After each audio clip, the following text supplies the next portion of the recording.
Oggi siamo tornati qui al cimitero monumentale del Verano perché vi vogliamo far vedere altre tombe di personaggi famosi, visto che l'altra volta non siamo riusciti a farvele vedere tutte, e siamo venuti come al solito alla più recente. Proprio di recente è venuto a mancare Maurizio Costanzo e noi siamo venuti nella tomba provvisoria di Maurizio Costanzo. Qui, prima del suo loculo, praticamente possiamo trovare tutte le fasce che gli sono state tributate dalle istituzioni romane, dai teatri, da tutti coloro che hanno avuto a che fare con Maurizio Costanzo, sia quelle sportive, sia quelle dello spettacolo, sia quelle del giornalismo. C'è un via vai di persone che comunque vengono a vedere la tomba, il tributo a Maurizio Costanzo, la tomba appena fatta, veramente recentissima, dove immaginate la foto ha ancora lo scotch di carta perché hanno appena messo la colla. Qui ci sono tutte le cose che lo caratterizzavano, in particolare i liquirizi e le caramelle che lui utilizzava spessissimo. Gli hanno messo piccoli oggettini per ricordarlo, qualche dedica, vedete, firmate dalle persone che gli volevano bene, poi ovviamente qualcuno le raccoglie perché sono troppe, ma quello che volevamo specificare è che al momento lui si trova in questo loculo qui in attesa di una nuova posizione. Qui prima di lui nello stesso identico loculo c'era Monica Vitti. Monica Vitti da poco ha avuto una nuova posizione più grande, più visibile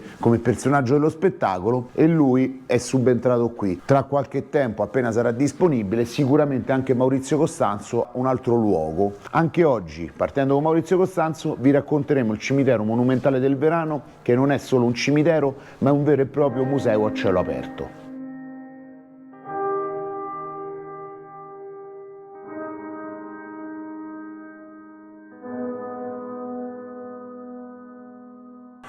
Qui un altro grande del cinema, della televisione, dello spettacolo e anche del canto, Nino Manfredi.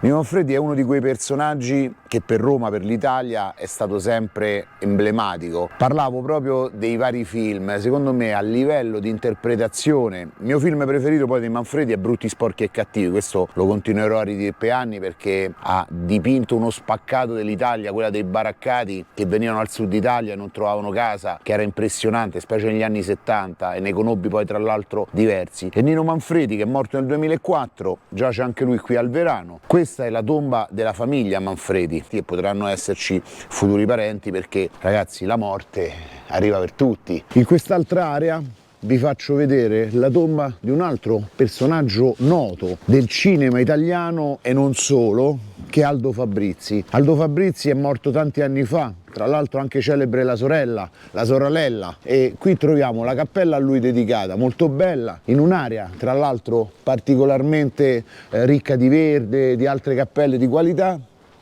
E qua all'interno vediamo praticamente, questa è la sua cappella, all'interno c'è la seduta dove chi veniva qui lo poteva contemplare. Su in alto c'è la cripta di Aldo Fabrizi, adesso non so se si vede perché poi ci sono i riflessi della luce, ed è anche molto bella perché ha l'accesso delle luci praticamente a 360 gradi, che è una cosa che illumina moltissimo. L'unica cosa che secondo me, anche perché visto che sono tanti anni che è morto, ci sono dei fiori secchi all'interno e magari è un pochettino più sporca. Qui se giriamo intorno vediamo le altre arcate, qui c'è proprio l'altare all'interno della cappella. Dall'altra parte c'è anche la tomba della moglie, che è Beatrice Rocchi in Fabrizi. Sono riusciti a stare praticamente nella stessa cappella, marito e moglie.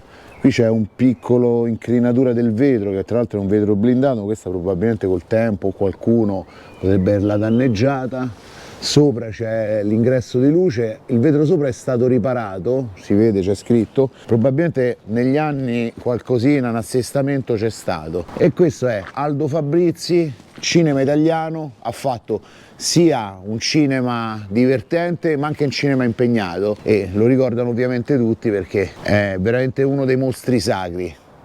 Qua in un'altra area verde un po' più classica c'è una tomba di famiglia importante di un altro attore italiano e di suo fratello. In questo momento ci sono sia Ruggero che Marcello Mastroianni, ed è questa qui. La particolarità è che c'è anche una palma cresciuta ormai da diversi anni, che era una delle sue piante preferite. Questa tomba di famiglia di Marcello Mastroianni non riporta praticamente nulla, neanche la data di morte, se non erro era il 96, e non riporta neanche chi c'è dentro, ma semplicemente Mastroianni, dedicata a un grandissimo attore del cinema italiano. E qua al cimitero del Verano Verano ce ne sono tanti di personaggi, come ho già mostrato. Girando, facendosi proprio una passeggiata, specie in questi giorni in cui c'è il sole, si riesce a percepire una cosa che solitamente è nefasta e brutta come la morte, come una cosa naturale, cioè vedere tutte le tombe, vedere anche personaggi importanti che non ci sono più negli anni, fa capire che è vero sì che tutti quanti dovremmo affrontare la morte, però c'è anche chi l'ha affrontata con serenità e in un momento così tranquillo, tra il verde, la luce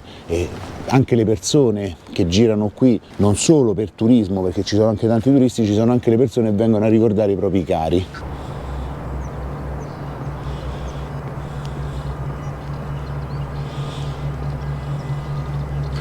Questa è la tomba di un altro grande del cinema italiano, grande attore, grande regista, personaggio amatissimo dal pubblico. E questa è la sua tomba, una tomba molto semplice ma visibile. Mi colpisce un po' forse l'assenza di fiori. È vero che è tanti anni che è morto, è vero che è una tomba, chiamiamola un po' austera, perché non è che c'è grandi fronzoli, non c'è foto, non c'è nulla, è la tomba della famiglia, però ogni tanto qualche fiore, specie per chi è un personaggio così importante, anche come servizio, non devono essere forza solo i figli, i parenti, ma magari ci deve essere un servizio che gira per il cimitero monumentale e arricchisce quelle tombe che sono spesso visitate dal pubblico, dalle persone, di qualche fiore, di qualche colore, perché comunque ricordiamoci che non è solo un cimitero, ma un cimitero monumentale dove qua il turista ci viene e dare, ecco, l'immagine, come in questo caso la tomba accanto, ha pochi fiori, semplici, puliti, però rendono l'idea.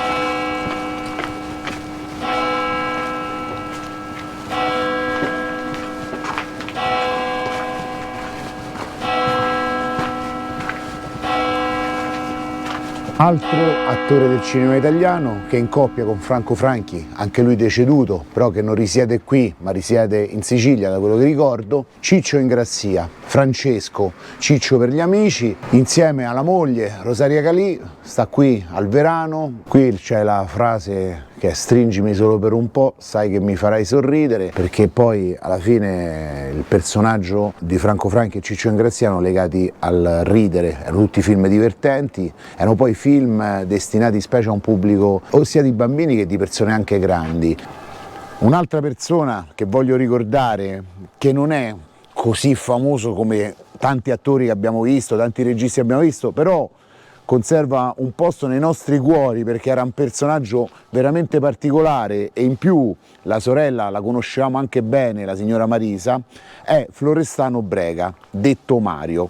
Questa è la tomba di famiglia dove troviamo Mario Brega, che purtroppo noto che è stato messo accanto al nome sbagliato, perché vedo Valeriano Brega con la foto di Florestano e Florestano con la foto di Valeriano, però magari potrebbe essere un errore o voluto. E poi l'altra persona è la signora Marisa, che è questa, che è morta di recente. Noi la conoscevamo perché aveva una palestra al quartiere dell'Appio Latino, precisamente vicino alla Caffarella, ed è una persona che purtroppo, dopo che è morto il marito, il signor Vincenzo Cardella, dopo 2 anni si è lasciata andare ed è morta anche lei. Mario Brega, proprio fratello, erano un rapporto solidissimo, che l'andava a trovare sempre in palestra. È morto nel 94, personaggio storico, cresciuto con Sergio Leone, faceva i film western e poi diventato ancora più noto grazie a Carlo Verdone. Non lo ha fatto recitare, gli ha detto fai quello che sai fare praticamente, e Mario Brega ha rappresentato una porzione della romanità, un personaggio che oggi difficilmente replicabile. Trovare un Mario Brega, lo ha detto anche Carlo Verdone durante un'intervista al programma dove ho lavorato io, che si chiama La Conferenza Stampa. Gli hanno detto quali personaggi oggi potrebbero sostituire la sorella e Mario Brega. Carlo Verdone ci ha pensato un attimo e ha detto: non mi viene in mente nessuna persona o personaggio che li possa sostituire, perché sono personaggi che nella Roma oggi non ci sono più. Questa è una particolarità, in una zona molto nascosta qui del cimitero Verano, il cimitero monumentale, c'è un personaggio, non è un personaggio del cinema famoso o altro, però è un personaggio che ha rappresentato la criminalità romana, di cui ho fatto anche la biografia, ed è Franco Giuseppucci. Franco Giuseppucci era il leader della banda della Magliana, nonché uno dei fondatori, nonché il famoso libanese che vedete nella serie Romanzo Criminale, che è morto nel 1980, e qui una foto inedita molto sorridente, la sua tomba. Tra le varie cose, oltre che una tomba sicuramente curata o altro, c'è un simbolo che lo rappresentava, che è stato lasciato qui, che sono i suoi Ray-Ban. Si vede che i parenti ogni volta lo vengono a visitare, lasciano questi occhiali Ray-Ban o copia dei Ray-Ban stessi, perché non credo siano gli originali, che praticamente stanno qui. Egli è uscito dalla vita, ma non dalla nostra vita, potremmo noi credere morto chi è così vivo nel nostro cuore. Al di là della parte criminale è comunque sempre parente di qualcuno, padre di qualcuno, figlio di qualcuno, fratello, marito o comunque qualcuno che dopo la morte ha pagato tutti i suoi peccati. In quest'area un po' particolare del Verano, dove ci sono dei loculi vuoti che sono stati riassegnati, c'è un caso misterioso di Roma che si collega molto a Emanuela Orlandi, ed è il caso della Scherl. La Scherl praticamente a un certo punto era arrivata una soffiata, chiamiamola così, dove si diceva: controllate all'interno della tomba di Katie Skerl, morta nel 1984, giovanissima. Hanno fatto riaprire le indagini dicendo: controllate cosa c'è dentro. La tomba di recente è stata aperta, come vedete, questura di Roma, sottoposta a sequestro, i nastri della polizia e la tomba rimossa. Non ci hanno trovato nulla, salvo una maniglia d'ottone, che è quello che era stato anticipato poi durante questa soffiata. Perciò Katie Skerl collegata a Mirella Gregori e collegata ad Emanuela Orlandi, perché siamo negli stessi periodi. Lo stesso Marco Accetti disse che erano collegati, perché questo fu un omicidio quasi senza movente. Si parlava di un maniaco che l'aveva strangolata, cioè lei aveva un appuntamento per andare a sciare in montagna col fratello e poi fu trovata il giorno dopo invece strangolata in una zona di Grottaferrata. Questo rimane uno dei grandi misteri italiani, che quasi a 40 anni di distanza non ha nessuna soluzione, ma non si capisce neanche perché questo collegamento venga continuamente fatto dal punto di vista anche di indagini. Tra l'altro non contiene ovviamente la cassa, perché è stata trafugata, un mistero italiano di una giovane comunque uccisa, strangolata. Arriviamo a una cosa più recente, che è la tomba di Pamela Mastropietro, una ragazza che invece ha perso la vita pochissimi anni fa, e è stato un brutale omicidio tra l'altro. Osegale, la persona che lei frequentava, una persona nigeriana, che l'ha uccisa e l'ha fatta a pezzi. Questa è la sua tomba. Gli è stato tributato veramente tanto a sta ragazza giovanissima, che purtroppo ha avuto problemi con la droga, ha avuto problemi con le persone che frequentava. Quello che testimonia qui è sicuramente un grande ricordo poi della ragazza, e questo fa anche capire che ragazze giovani che vengono uccise, comunque la violenza che c'è in questi casi è un qualcosa che va sempre preso in considerazione, anche al primo indizio, che alla prima avvisaglia che qualche donna, qualche ragazza in particolare così giovane possa stare male, possa frequentare le persone sbagliate. È importante stargli dietro, perché poi altrimenti ci ritroviamo con casi come questo che sono veramente anche brutti da raccontare. Qui in quest'area particolarmente buia c'è un bambino che è morto nel 1981, un caso di cronaca particolarissimo, Alfredino Rampi. È morto in un pozzo artesiano, una storia abbastanza strana perché coinvolse praticamente questo pozzo, tantissime persone si mobilitarono, speravano che si salvasse ai tempi. Ci fu anche un volontario che si calò nel pozzo, praticamente era l'unico di piccola corporatura, l'aveva praticamente preso, poi gli sfuggì Alfredino, e tra l'altro eccolo qui l'uomo che nello specifico lo aiutò, è questo qui, che tra l'altro è morto anche lui di recente. Lui, vedendo in televisione che si stava cercando di aiutare Alfredino, si precipitò, si calò, fece veramente una cosa eroica, perché calarsi in un pozzo così stretto, cercare di prenderlo, gli sfuggì e poi Alfredino non ce la fece e morì, e fu il simbolo dell'abbandono anche di certe cose, perché un pozzo lasciato così dove i bambini giocano fa capire che la sicurezza non era il massimo della vita. Tra l'altro credo che sia stata fatta anche una serie TV proprio su Alfredino Rampi, su questo dramma che si è consumato nel 1981, perché fu proprio la prima volta che una diretta così, anche legata a un fatto grave, di tante ore coinvolse l'Italia intera. Un personaggio particolarissimo che sicuramente qualcosa nella tomba si è portato, lo stiamo per andare a vedere adesso. Voi direte, ma uno quando muore che cosa si può portare nella tomba? I soldi no, i beni materiali no, sicuramente i segreti. E uno che secondo me, mia modesta opinione, si è portato dei segreti nella tomba è un uomo che ha rappresentato l'Italia per tanti anni, ed è Giulio Andreotti.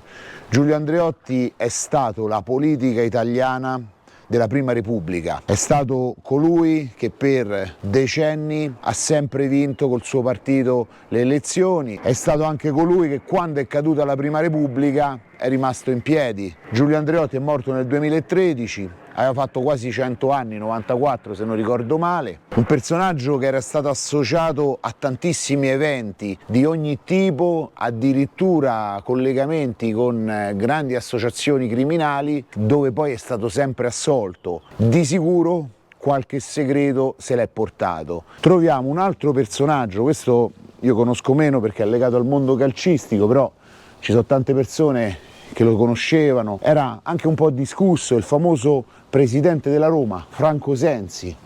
Questa è la tomba di famiglia della famiglia Sensi e qui all'interno c'è tutta la parte commemorativa relativa a Franco Sensi, Viale dei Cinque Derby, con la targa storica dei derby che ha vinto la Roma con la Lazio. Grazie Presidente. Qui fuori c'è tutta la parte di verde intorno alla cappella, eccetera. Si vede che effettivamente è un bel tributo, una bella scelta anche dal punto di vista architettonico in questo caso, però vi ripeto, io di calcio ne so poco, ve lo posso solo riportare come testimonianza storica. Questa parte qui del cimitero Verano è la Scogliera del Monte ed ha un colpo d'occhio impressionante, perché come vedete, al di là della struttura di pietre dove sono incastonate poi tutte le lapidi, ha un passeggio interessante e la maggior parte sono tutte tombe antiche con le foto di altri tempi, in alcuni casi non c'è neanche la foto, ci sono i ritratti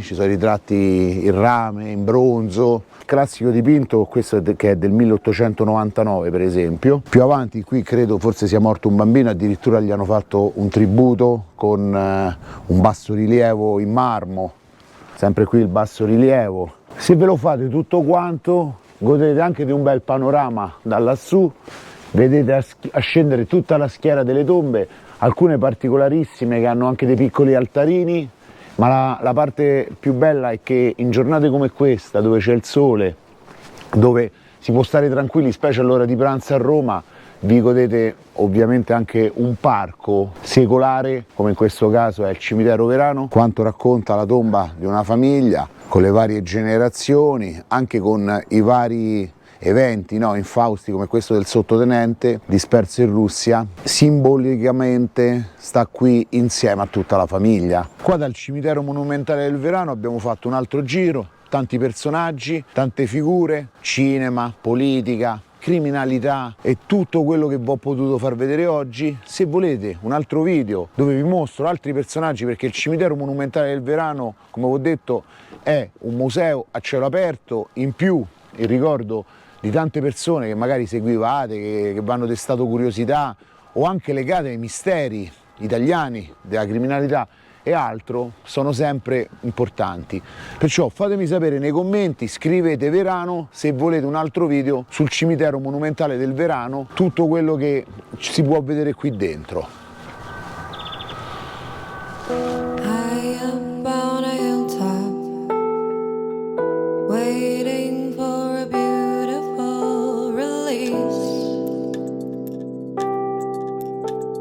To take her from beneath. She's smart, she's vain, she wallows in her pain. Let go. chase her